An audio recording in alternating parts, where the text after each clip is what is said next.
Assalamualaikum mga Bibi Loves! For today's video, gagawa tayo ng salad with Doritos! Tuwing gumagawa ako ng salad Doritos ay siguradong ubos. So, let's go! So, ang kailangan lang natin is lettuce, cabbage, cucumber, carrots, and corn. Sundan lang ang video para malaman kung paano islicein ang mga gulay.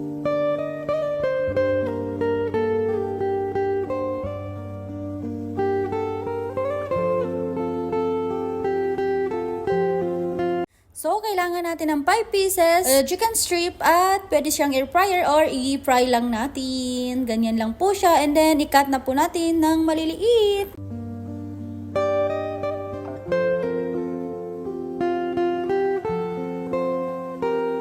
At dalawang sauce lang ang kailangan natin, ang Ron salad dressing at saka French seasoning at i-mix lang po natin ng maayos.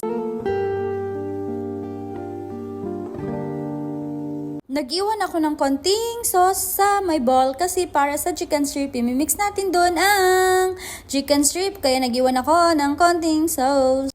Sundan lang po ang video para malaman kung paano i-mix ang salad Doritos.